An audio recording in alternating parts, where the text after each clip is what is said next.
نعود إلى اللوحات التي علينا.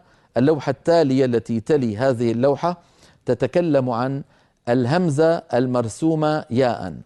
بعض الهمزات أيها الإخوة كما نرى على اللوحة رسمت همزتها ياء، كقوله تعالى في سورة الشورى: من وراء حجاب. فالهمزة كتبت على هيئة ياء، فهذه الياء لا تنطق لا وصلا ولا وقفا. ففي الوصل نقول: من وراء حجاب، فننطق همزة مكسورة. وإن وقفنا نقف من وراء بهمزة ساكنة. كذلك من تلقاء نفسي، في الوصل ننطق همزة مكسورة وليس للياء أثر في النطق، فإن وقفنا على همزة ساكنة من تلقاء، هكذا.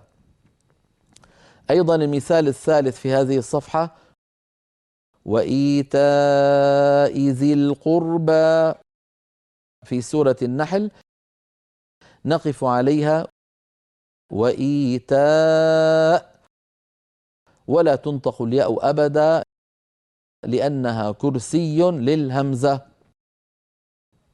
ننتقل إلى اللوحة التي بعدها، وهي الهمزة التي رسمت واوا في بعض الكلمات القرآنية. أول مثال عندنا في اللوحة في سورة الحشر قوله تعالى: جزاء الظالمين.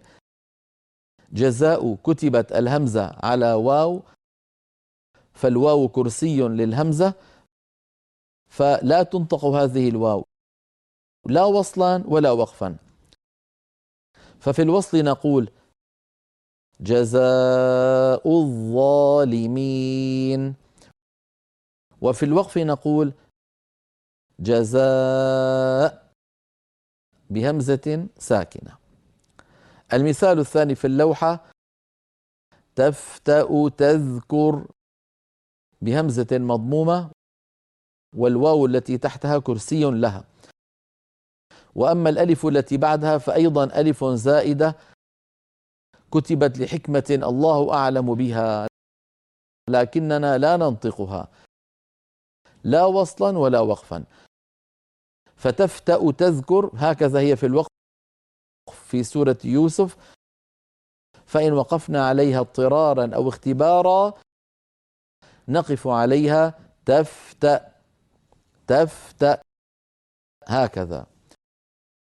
المثال الثالث في هذه اللوحة: شركاء شرعوا، في سورة الشورى، أيضا الواو هنا كرسي للهمزة، والألف التي بعدها زائدة في الخط لا تنطق لا وصلا ولا وقفا، فإن وقفنا عليها نقف على همزة ساكنة، هكذا: شركاء.